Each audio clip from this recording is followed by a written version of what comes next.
Yo, sup guys, it's TheYetiNinja here.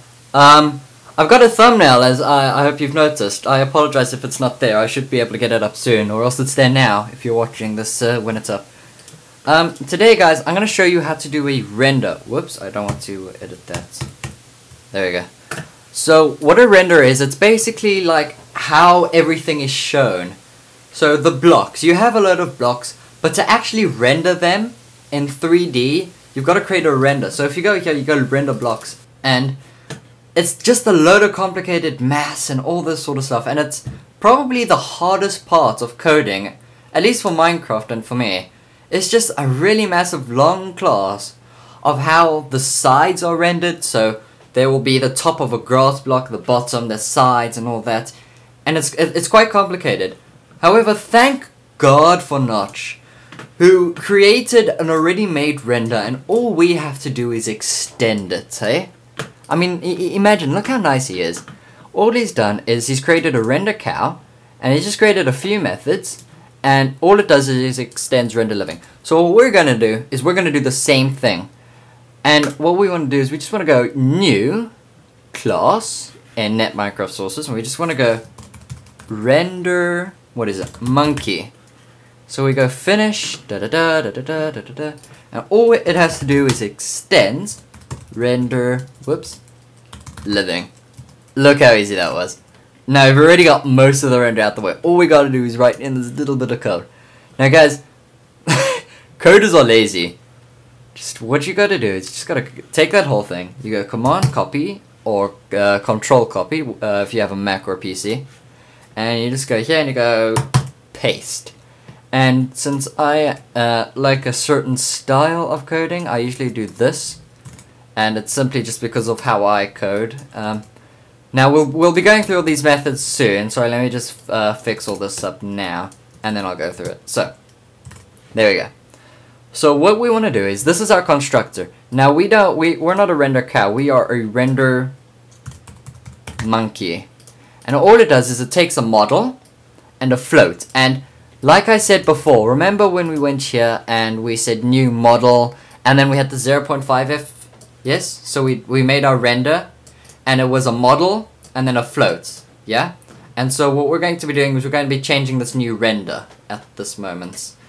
So we are here in render monkey, so it takes a model and a float. I still don't know what the float does. I will tell you, I'll experiment actually right now, why not? So there we go, and now we've got our method public void render cow.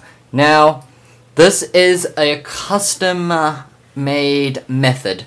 So you do actually want to go render monkey just to keep it all organized. And this as well, the entity cow. You have an entity monkey, so just do that. Entity monkey. Render monkey and render. Right, let me first change all these and then I'll go through them and what they all are, yes? So there's lots of them. I hope you're keeping track. I know I'm not. Sorry about that. Alright, so what we've done is we've created a render monkey, and all we've done is we've supered this one method, do render living. And this is what your mob will usually do. If he'll move around, you know, if his legs will move up and down. So it's basically rendering all that stuff. And it's taking in the arguments of our entity cow, which is actually entity monkey. Okay, if you want to, you can actually change this for organization. You go like that, you'll get an error here, so you'll have to go entity monkey. Yes, just for organization. The name, remember, when you create an entity, you go entity monkey, and then you can name it whatever you want. You can name it blah, blah, just whatever you want. But of course, you usually name it what it actually is, just for organization. Okay, so we've done our render, and this is what the cow will usually do. Walk around, up and down, all the rest. Now, public void do render living. I'm not sure what this is, but just, you'll have to do it. And then this public void do render. Again, I have no idea what it is, but it does need to be there. It's actually just overridden methods of render living. And if you check in render living, I've never checked in render living, so I'm about to be surprised with what's in there. And, oh, look at all that complicated code. If we look, we go command F, we go do render living. Let's see what's in there, yeah? Let's see, it's just just a lot more code for rendering the cow to say if it's on the ground, if he's being ridden or if he's riding or something. And it's just changing all the rotations. He uses, you see, this is GL11 dots, yeah? That's actually not Java, guys. It's actually a programming language called OpenGL, or not a full programming language, but it's called Open Game Library. And it's a totally different programming language with a whole new set of methods, and it's much better than Java 3D. It's basically used for making 3D games, or just games of any sort. And the reason Notch has used it is probably because OpenGL is better than Java 3D, which is the Java version of making 3D games and all the rest. It's better than Java 3D, and that's why he uses it. So guys, unfortunately it's very complicated. Sorry, not very. It's a whole new language on its own, so it does get a bit more complicated if you don't know OpenGL. I don't for a fact, but I know a friend who does, so if I ever get stuck, if I ever need to do something like that, I can ask him, you know. So what we've done is we created our render monkey, and all he does is he extends render living. And we've created this public render monkey, and it supers the model base, what the model looks like, and this float, which I'm not sure does. This public void render monkey is basically what the action state is, what action the entity is doing. So if the cow is standing still, or the monkey standing still, if he's turning, moving his head up and down, walking, jumping, all the rest. It's basically just saying, okay, we are going to use that do render living method. So in do render living, which is in render living, we're going to use that method. We're going to say, okay, this is what he's going to do.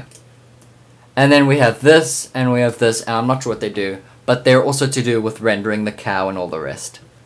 So, guys, that's actually the whole thing. That's the whole, that's all we have to do for making our render monkey. And we're not going to make it a new render monkey just yet. We need to create a new model. And the model is basically what he looks like. If he looks like a chicken or a creeper, you know. We're going to be doing that next, and it's actually very artistic stuff. You gotta create a skin, you gotta create your own model. So to all the artistic people out there, look forward to the next tutorial, because I hope it's gonna be good. And so that's it, guys. That's it. We've created our render. I hope I've talked through it enough in good enough detail. I know one or two of you requested that I go through what I do in the end, just so that you understand sort of fully. So I will be changing a bit. I will be doing that. And I'll be taking a lot of what your requests are, and I will, which could involve improving my videos, and I will do that so I can give the best modding Minecraft tutorials out there. Because I know there are a few, but some of them are really good, but they just end. They don't go further. They go to blocks, they go to items, and then they stop. So I want to go further and further and further. I want to teach you until you can code something like the Aether mod. I can't do that yet, but until you can do something like that. And I will continue learning and teaching you guys what I learn until the end. So, see you guys, and hope to see you next time. Bye.